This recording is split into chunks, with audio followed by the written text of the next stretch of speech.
Hello friends, welcome back to my channel. मैं अपना channel captain शताब्दी चैटर्जी में आप सबको और एक बार स्वागत करती हूँ। अभी तक जिस किसी ने भी इस चैनल को सब्सक्राइब नहीं किया है जल्दी से कर लीजिए, क्योंकि जब भी मैं कोई नया वीडियो बनाऊँ उसका नोटिफिकेशन तुरंत अब तक पहुँचे। और पास में जो बेल आइकन है उसमें ऑल टाइप ज़रूर प्रेस करिएगा, तो ही ये फैसिलिटी घर बैठे आपको मिलेगा। एंड ये फैसिलिटी टोटली फ्री है। आज मैं जिस विषय को लेकर आपके सामने आई हूँ वो है एक बहुत मैसिव चेंज हुआ है एविएशन सेक्टर में जॉब्स के रिलेटेड। देखिए, सबसे पहले आपको जानना पड़ेगा कि एविएशन सेक्टर में किस किस को नौकरी मिल सकता है। एविएशन सेक्टर में जो क्वालिफिकेशन है उसका एक ह्यूज एक लाइनअप है। जैसे आप अगर 10 पास या 10 के नीचे है उसके लिए भी जॉब है, अगर 10 to 12 में आप हैं उसके लिए भी है, 12 पास अगर आप कर चुके हैं उसके लिए भी जॉब है, ग्रेजुएशन उनके लिए भी है, MBAs एंड अदर्स, चाहे आप कोई भी टेक्निकल डिग्री हासिल कर चुके हो, चाहे आप IT सेक्टर में हो, सबके लिए एविएशन सेक्टर में नौकरी होता है। ओनली थिंग इज दैट जो बेसिक चीज़ है, जैसे मान लीजिए जो बेसिक फ्रेशर्स है वो जिस जॉब के लिए आते हैं, आज मैं बिल्कुल उसी के विषय में आपको बात करूंगी। एंड आपको ये भी बताऊंगी कि क्या चेंज इस लास्ट एक महीने में एविएशन सेक्टर में हुआ है, इंटरव्यू का जो स्टैंडर्ड है उसके लिए। देखिए, सबसे पहले जो ज़रूरी है जानना, जैसे 10th लेवल का या 10th से नीचे अगर डिफरेंट पोस्ट होता है, जैसे लिफ्ट बॉय वगैरह, टैग बॉय वगैरह, ये जो सब काम है इसके लिए कोई चेंज खास नहीं हुआ है। जैसे आपका ग्रूमिंग का स्टैंडर्ड था, आपका जैसे आप एक बेसिक एटिक्यूट स्किल आपका जानकारी था, ये सारी चीज़ है। बट जो मेन चीज़ आया हुआ है वो है 12th एंड ग्रेजुएशन लेवल में। आप सबको पता है, अगर आप मेरा वीडियो फॉलो करते हैं, कि एविएशन सेक्टर में 12 पास करने से आपको CSA डिटेल का जॉब मिलेगा, चाहे वो फूड एंड बेवरेज हो चाहे ये दूसरे डिटेल हो। एंड ग्रेजुएशन के बाद generally CSA, RAM supervisor, cargo supervisor, any kind of supervisor, उसके साथ साथ आपका सिक्योरिटी ऑफिसर, ये सारी चीज़ आपका ग्रेजुएशन के बाद मिलता है।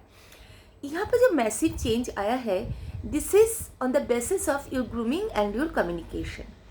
इंग्लिश कम्युनिकेशन पहले जो जिस कंपनी थोड़ा सा कम होने से भी चलता था, आज के डेट पे वो नहीं है। आपका इंग्लिश कम्युनिकेशन बहुत अच्छा होना चाहिए।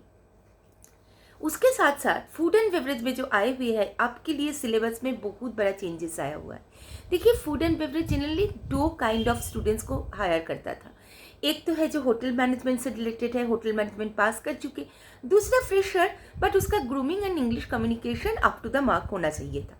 बट आज अगर आप फ्रेशर भी है, आपको एक लंबा चौड़ा सिलेबस के थ्रू आपको written test as well as आपका वाइवा कई कंपनी ने इस मंथ से लागू कर दिया है। जैसे फूड एंड बेवरेज का बेसिक नॉलेज के ऊपर आपका जो सिलेबस है उसको आपको पढ़ना पड़ेगा। एक का 15 मिनट्स का एक रिटन टेस्ट होगा जिसमें मिनिमम 50% अगर मार्क्स आपको आएगा, उसके बाद ही आप सेकेंड राउंड या वाइवा के लिए एलिजिबल होंगे।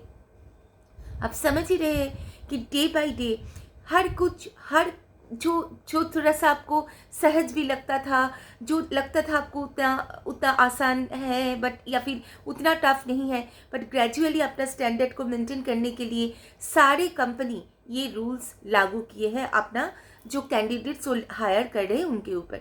क्योंकि इनको लगता है कि बाद में जब आप जाते हैं, आप काम करने के बाद आपका अगर प्रमोशंस का टाइम आता है तो भी आप जो बेसिक चीज़ है उसको आप सीखते तो है, मतलब वर्किंग में आपका जो भी आप सीख पाते हैं, बट उसको एक्सप्लेनेशन देना या उसको उसके विषय में बातचीत करना, जो चीज़ ज़रूरी होता है वो आप कर नहीं पाते।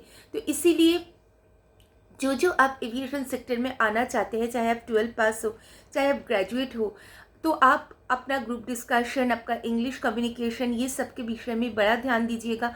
एंड साथ ही में जो मेन चीज़ है इसमें ग्रूमिंग, इसके लिए भी आप इसके ऊपर भी आप काम करिएगा।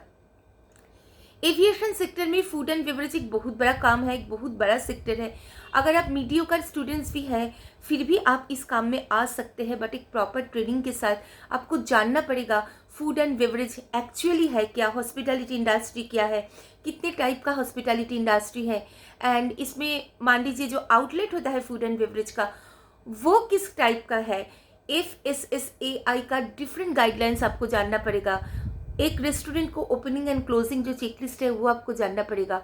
जो जो यूज़ होता है, जो टर्म्स टर्मिनोलॉजीज यहाँ पे यूज़ होता है, जो किट यहाँ पे यूज़ होता है, उसके बारे में आपका नॉलेज होना चाहिए।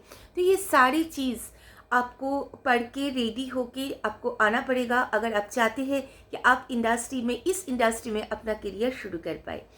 मैं आशा रखती हूँ कि आप इस बात को समझ गए होंगे एंड और सीरियसली आप अपना करियर के बारे में सोच रहे होंगे एंड और सीरियसली आप खुद को तैयार कर रहे होंगे।